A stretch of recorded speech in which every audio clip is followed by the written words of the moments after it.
Shalom, selamat pagi saudara yang dikasihi Tuhan.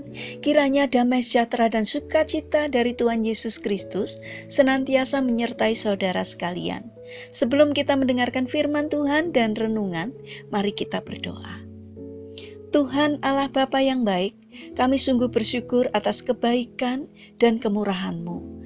Karena Engkau selalu melindungi kami dalam beristirahat sepanjang malam, sehingga kami dapat bangun dalam kondisi baik dan sehat.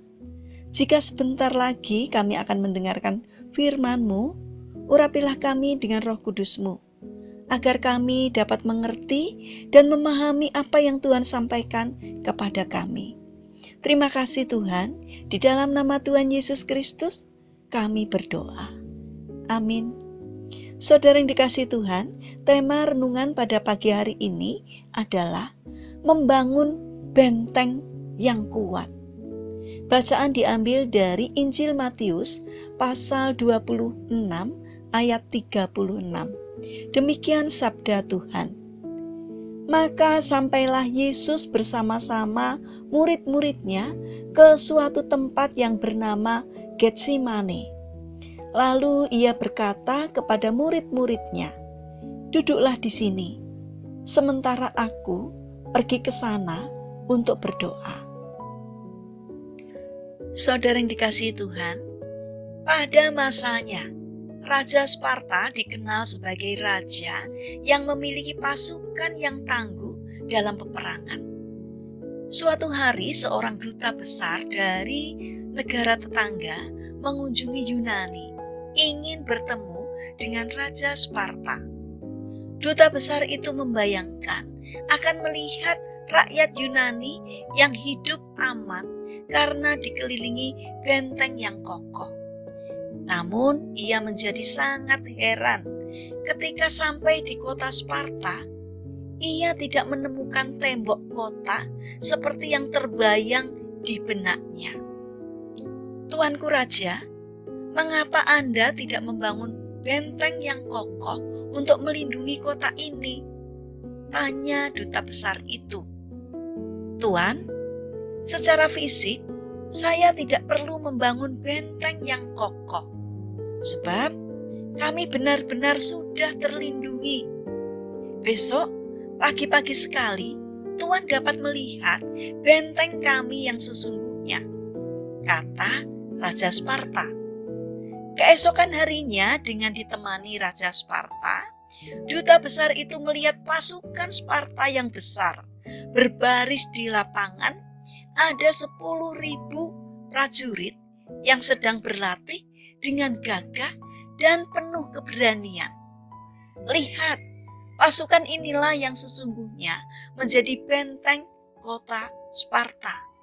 Setiap prajurit merupakan sebuah batu kokoh yang tidak mudah untuk ditembus oleh musuh, kata Raja Sparta menjelaskan.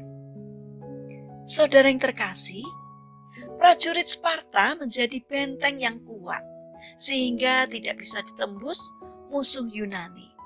Demikian juga dengan orang percaya yang suka membangun benteng rohaninya dengan doa yang tak pernah putus. Doa orang benar adalah benteng kokoh yang sangat sulit ditembus oleh kekuatan musuh. Semasa hidup di bumi, Tuhan Yesus sendiri membangun benteng pertahanan dengan menjalani jam-jam doa secara teratur. Sebelum menjalani puncak pencobaan dari si jahat, di Taman Getsemane, Yesus memastikan bahwa bentengnya berdiri kokoh.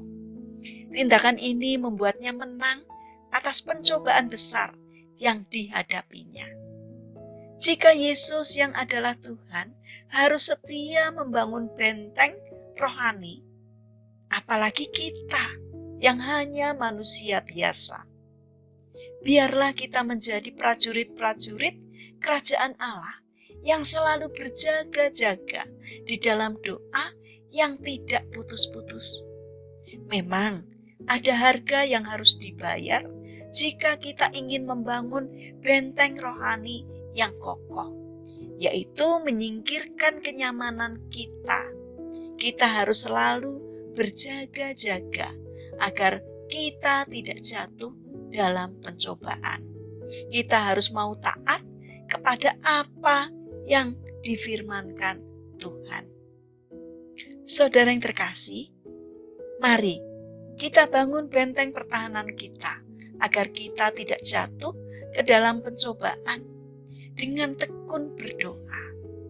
Karena itu, milikilah karakter taat dan tekun, yaitu taat kepada Tuhan disertai dengan tekun berdoa sebagai wujud iman kita kepada Tuhan. Mari kita berdoa. Tuhan Yesus yang baik, penuhilah kami dengan roh doa-Mu, supaya kami dapat menjadi prajurit-Mu yang tekun berdoa, sehingga benteng kami pun kokoh dan tidak tergoyahkan. Kami juga ingin menyerahkan rencana dan aktivitas kami hari ini kepadamu. Kami memohon kiranya Tuhan yang memberkati kami. Tuhan Allah Bapa yang baik, kami berdoa untuk saudara-saudara kami yang mengalami sakit dan lemah fisik. Kiranya Tuhan berbelas kasih, berkemurahan untuk menolong dan menyembuhkannya. Terima kasih Tuhan atas setiap kebaikan-Mu. Dalam nama Tuhan Yesus Kristus, kami berdoa dan mengucap syukur. Amin. Puji Tuhan, saudara yang terkasih, selamat berakhir pekan dengan orang-orang terkasih. Kiranya firman Tuhan hari ini dapat menjadi berkat bagi kita semua. Haleluya.